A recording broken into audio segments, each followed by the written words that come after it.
नमस्कार दोस्तों, आपका फिर से स्वागत है आपके अपने चैनल डॉक्टर धीरज फिजियोथेरेपी क्लिनिक में और मैं हूं आपका दोस्त डॉक्टर धीरज। दोस्तों, अगर आप भी सोच रहे हैं कि ये महामारी कैसे ख़त्म होगी, महामारी को रोक सकते हैं, तो दोस्तों ये जानने के लिए आज मैं आपके सामने बहुत सारी इन्फॉर्मेशन लेके आया हूं और इसको पूरा वीडियो अंत तक देखिएगा। आपको सही जानकारी मिलेगी और आप इस महामारी में रोकने में आप खुद बहुत बड़ी मदद कर सकते हैं और इसका उत्तर भी आप ही के पास में है।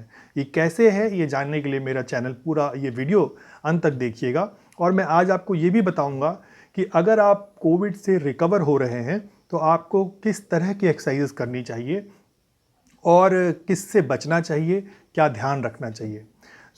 अगर आप मेरा चैनल सब्सक्राइब नहीं किया है तो पहले सब्सक्राइब कर लीजिए, बेल आइकन दबा दीजिए और लाइक करना मत भूलिएगा अगर आपको पसंद आए ये मेरा वीडियो और जानकारी।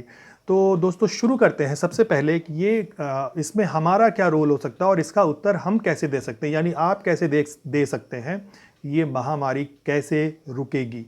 तो सबसे पहले दोस्तों, वैक्सीनेशन अगर आपको मिल रहा हो, जहां भी आप वैक्सीनेशन सुरक्षित रूप से जाइए और उसके बाद भी अपना ध्यान रखिए, मास्क लगाए रखिए जब भी बाहर निकले और ये कंटिन्यूड प्रोसेस रखिए। तो पहली तो ये तरीका है कि आपको महामारी रोकने का वैक्सीन लगाना। दूसरा, जो सबसे पहला जो वैक्सीन हमें मिला था वो था मास्क, डबल मास्क लगाना ही सबसे पहली वैक्सीन थी। तो आपके ऊपर कैसे डिपेंड करता है, इसका उत्तर मैं आपको बताता हूं। आपको सिर्फ और सिर्फ एक ही चीज़ का अध्ययन करना है, जानना है, सुनना है, लोगों से समझना है कि कोविड एप्रोप्रिएट बिहेवियर क्या होता है। कोविड एप्रोप्रिएट बिहेवियर में जैसे कि बार बार सुनते हैं कि मास्क लगाना है, और दूसरा आप रेडियो में या टेलीविज़न में एक गाना सुनते होंगे, मास्क नहीं तो टोकेंगे। सुना है ना आपने? तो यानी कि आपको टोकना है अपने दोस्तों को, अपने जिनको आप समझते हैं कि वो भी मानव हैं आपकी तरह, उनको आप बिना किसी कड़े शब्दों से, बिना आसानी शब्दों से, जैसे कि उनको समझ में आ जाए, उनको समझाइए और मास्क के लिए उनको प्रेरित कीजिए। तो इस तरह से आप कोविड एप्रोप्रिएट बिहेवियर स्टार्ट कर सकते हैं। क्यों ज़रूरी है कोविड एप्रोप्रिएट बिहेवियर, क्योंकि और क्या रिलेशन है इसका हमारे महामारी से। तो अगर ये जो क्या हो रहा है कि वायरस कितनी देर तक जिंदा रहेगा, वायरस तब तक जिंदा रहेगा जब ये एक से दूसरे में किसी को पहुंच जाएगा, तभी जिंदा रह सकता है ये। अदरवाइज सरफेसेस पे इसकी मैक्सिमम लाइफ 96 आवर्स की है या इसी तरह की कुछ है। तो सरफेस पे तो आप क्लीन कर देंगे, लेकिन एयर टू एयर जो है जाने का, या एरोसोल में जो मौजूद है, उसके लिए मैंने घर के वातावरण के लिए तो आपको बता दिया है। और बाहर में अगर ये एरोसोल में मौजूद है तो दो तरीक़ों से बचेगा बाहर, घर के बाहर। वो है आपको मास्क एंड आई वेयर। ऐसा करेंगे तो आप इसको अपने शरीर में आने नहीं देंगे। ये कैसे शरीर में आता है दोस्तों? शरीर में ये आता है, ये एक एरोसोल में मौजूद है और हमारे 3 तरह के टिश्यूज़ में ये बेसिकली जो म्यूकस होता है, इसमें एक रिसेप्टर्स होते हैं, ACE2 रिसेप्टर्स, ACE2 रिसेप्टर्स बोलते हैं उसको। और ये रिसेप्टर के साथ ये वायरस बाइंड कर जाता है और ये फिर उस सेल में प्रवेश करके अपनी संख्या बढ़ाता है। तो ये जो है ये 3 ही तरह के रूट से जाता है, आँख, नाक और मुंह। इन तीनों को हमें रोकना है, इन तीनों को हमें प्रोटेक्ट करके रखना है कि ये कभी एक्सपोजर में ना आए। बाहर कैसे करना है वो तो बता दिया, घर में भी मैंने बताया घर को सैनिटाइज कैसे करना है बता दिया है। और हाथों को आप किसी भी सरफेस से टच, घर में चाहे कितना भी आपने अच्छे से कर रखा है, लेकिन हाथों को कभी भी सीधी अपने नाक, मुंह और आँख पे ना ले जाएं। जब भी ले जाएं ऐसा तो हाथ उसी वक्त धुला हो और सीधा उसी वक्त कर लीजिए। अदरवाइज़ हाथ धोने के बाद अगर कुछ भी चीज़ छुई है आपने और वो कहीं गलती से भी इन्फेक्टेड हो किसी दूसरे के छूने से, चाहे आपने कभी छुआ हो, तो वो फिर से आपको इन्फेक्ट कर सकती है। इसलिए हाथों को नाक, मुंह और आँख पे ले जाने से बचें। यही है कोविड एप्रोप्रिएट बिहेवियर। तो ऐसा करने से जो वायरस का जो चेन होगा वो रुकेगा। आप डिस्टेंस बनाएं, बाहर जब जाएं तो डिस्टेंस बनाएं, कम से कम 2 मीटर 2 गज की दूरी से ज़्यादा बनाएं, क्योंकि आजकल ये थोड़ी दूर तक ट्रैवल कर सकता है, जैसे कि एयरबॉर्न इसको माना जा रहा है। तो दोस्तों ये तो था जवाब कैसे आप रोक सकते हैं इसको। और ये मेरा पूरा विश्वास है कि इसकी पीक जल्दी आ जाएगी और ये बहुत जल्दी रुक जाएगा, मई के अंत तक रुक सकता है अगर हम थर्ड वेव को नहीं चाहते तो हमें कोविड अप्रोप्रिएट बिहेवियर को अपनाना ही होगा, एक दूसरे को टोकना होगा, दोस्तों में टोकना होगा, इसकी बातें ज़्यादा करनी होंगी, इसकी बातें ज़्यादा करनी होंगी लोगों से, एक दूसरे से, कि हम ऐसा करें, प्रेरित करें, किसी और चीज़ में ना पड़ें, दूसरों की कमियां, सरकार की कमियों को गिनाने में, डॉक्टरों की कमियां गिनाने में समय व्यर्थ ना करें। अभी जितना ज़्यादा लोग को प्रेरित कीजिए। मैं ये काम बहुत कर चुका हूँ, मैं चाहता हूँ आप सब मेरे बहुत अच्छे समझदार मित्र हैं, सब करेंगे ऐसी मेरी उम्मीद है। तो दोस्तों, अब मैं आपको बताने वाला हूँ कि अगर आप कोविड से रिकवर कर रहे हैं तो उसमें कौन कौन से एक्सरसाइजेज आपको करनी चाहिए, कौन सी नहीं करनी चाहिए। तो सबसे पहले ध्यान रख लीजिए कि हैवी एक्सरसाइजेज नहीं करनी है आपको, कम से कम 6 महीने तक हैवी एक्सरसाइज नहीं करनी है, हल्की एक्सरसाइज करनी है, बहुत हल्की एक्सरसाइजेज। अनुलोम विलोम कीजिए। अनुलोम विलोम करने का तरीका मैं बता देता हूँ, आपने देखा होगा, आप देख भी सकते हैं। आप एक नॉस्ट्रिल पे हाथ रखिए,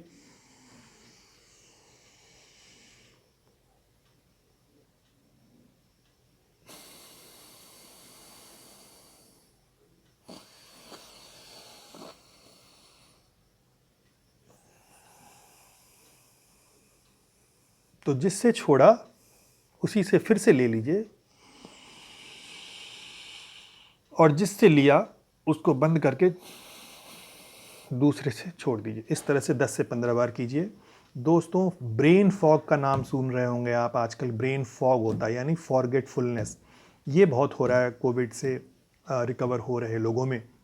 से बचने के लिए आप भ्रामरी कीजिए, कानों को बंद कीजिए दोनों अंगूठों से, और आँखों को हल्के से रखिए बंद करके, और अपनी उंगली को यहाँ पर मिलाइए, और चाहे कहिए, चाहे ओम,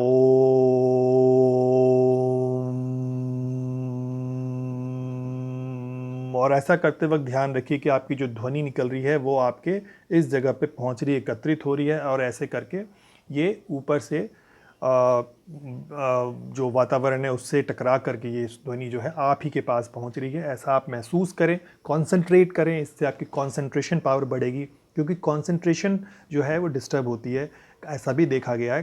एरोबिक बहुत कर रहे हैं, एरोबिक नहीं, ज़्यादा करें, थोड़ा बहुत ज़रूर चलें, जो आपका हाफ एन आवर है वो आराम से चले, उतना ज़रूर चलें, लेकिन आप मतलब तेज़ एरोबिक, बहुत स्ट्रॉन्ग एरोबिक जिसको बोलते हैं, सिवियर टाइप ऑफ एक्सरसाइज जिसको बोलते हैं, वो मत कीजिए। अभी अपने हार्ट का चेकअप ज़रूर कराते रहिए हर कुछ दिनों में, उसकी गाइडलाइंस आपके पास आ जाएंगी। मैं समझता हूँ कम से कम 2 से 3 हफ्तों में एक बार करा लीजिए। अगर डॉक्टर कहते हैं कि आपको अगला चेकअप जो है ज़्यादा दिन के बाद कराना, उसी हिसाब से आप इसको कराइए। तो हार्ट चेकअप बहुत ज़रूरी है, क्योंकि हार्ट के मसल्स को भी ये कमज़ोर करते हैं कोविड। माइल्ड अफेक्टेड लोगों को भी अपना ध्यान रखना है कि वो हैवी एक्सरसाइज की तरफ ना चले जाएं। मिस इन्फॉर्मेशन से बचिए और इस तरह से इसके प्रभाव से निकलिए। डीप ब्रीदिंग एक्सरसाइज ज़रूर कीजिए। डीप ब्रीदिंग एक्सरसाइजेज में क्या है कि आपको यहाँ चेस्ट के ऊपर में इस जगह को आपको फुलाना है। ये एक्चुअली में चेस्ट एक्सपेंशन एक्सरसाइज है। तो चेस्ट वॉल को स्ट्रेंथन करना है आपको इस तरह से करके। कोई कपड़े का इस्तेमाल भी कर सकते हैं आप, एक बड़ा सा गमछा या कुछ ले सकते हैं, और उसको जब आप सांस छोड़ें तो उसको थोड़ा दबाइए, और सांस लेते वक्त आप उसको हल्का सा टाइटनेस बनाए रखिए और फैलाइए, लंग्स को फुलाइए और बेस सपोर्ट को छोड़ दीजिए। ऐसा आप करेंगे तो चेस्ट की वॉल जो है, जो उसमें मसल्स हैं, वो स्ट्रेंथन होंगी और आपको ब्रीदिंग में हेल्प करेंगी, आपकी टाइडल वॉल्यूम को, कैपेसिटी को बढ़ाएंगी। और इसके अलावा जो डीप ब्रीदिंग है, एक्चुअल डीप ब्रीदिंग है, वो है रिलैक्सेशन के लिए है। उसके लिए मैंने पहले भी कई वीडियोस में बताया है कि आप अपना एक हाथ यहाँ रख लीजिए और एक हाथ लेट करके आप यहाँ रख सकते हैं इस जगह पे, और आप जब आप सांस लें तो ये वाला हिस्सा फूलना चाहिए बैलून की तरह, जब आप सांस ले रहे हैं तब। और इसका ध्यान रखना है कि ये बहुत ज़्यादा ना हिले, बहुत ज़्यादा ना उठे, कंधा आपका बहुत ज़्यादा ना उठे। ये नहीं कि सांस ले रहे हैं आप, ऐसे नहीं, आपको ये ध्यान रखना है। इससे रिलैक्सेशन होता है और इससे ब्रीदिंग जो है वो इफ़ेक्टिव होती है।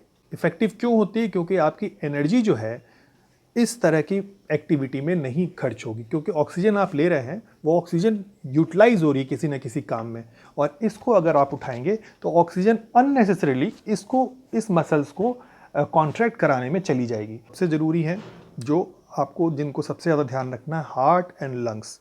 तो लंग्स की कैपेसिटी को आप इस एक्सरसाइज से बढ़ाइए, चेस्ट एक्सपेंशन एक्सरसाइज से, और डायफ्रामेटिक ब्रीदिंग जिसको डीप ब्रीदिंग बोलते हैं उससे बढ़ाइए। और हार्ट का ख्याल रखने के लिए बहुत ज़्यादा हैवी एक्सरसाइजेस मत कीजिए, क्योंकि अभी मैंने सुना था डॉक्टर त्रेहान जो बहुत बड़े कार्डियोलॉजिस्ट हैं, उन्होंने कुछ महीने पहले ही एक स्टडी की थी। उसमें उन्होंने अपने हॉस्पिटल में पाया कि 50 में से 3 लोग, बहुत कम लोग जिनको माइल्ड कोविड सिम्टम थे, उनको भी वो बहुत हैवी एक्सरसाइज कर रहे थे और कोलैप्स कर गए थे वो। सो दोस्तों, हमें ये ध्यान रखते रहना है कि हमको कितने रेगुलर इंटरवल पे अपनी हार्ट को चेकअप करवाना है। और क्योंकि ये जो हार्ट मसल्स होती हैं ये भी अफेक्ट हो सकती हैं। इसको चेक करने के लिए एक और तरीका है कि आप पल्स ऑक्सीमीटर से अपने हार्ट रेट को देखिए। वो 100 से ज़्यादा नहीं होना चाहिए जब आप रेस्ट कर रहे हो। तो जब आप रेस्ट करते वक्त, मान लीजिए आप बिल्कुल कुछ भी नहीं कर रहे हैं और कहीं चल फिर के नहीं आए हैं, आप थोड़ी देर 5-10 मिनट आप बीत गया, एकदम से रिलैक्स हैं आप बिल्कुल, और उस वक्त अगर आपने देखा कि आपका पल्स ऑक्सीमीटर में जो ऑक्सीजन वाला एक अलग होता है, हार्ट रेट का अलग होता है, तो हार्ट रेट वाले में आप देखेंगे कि वो कम होना चाहिए, 100 से कम होना चाहिए। तो अगर इतना है तो आप अभी थोड़ा निश्चिंत रह सकते हैं।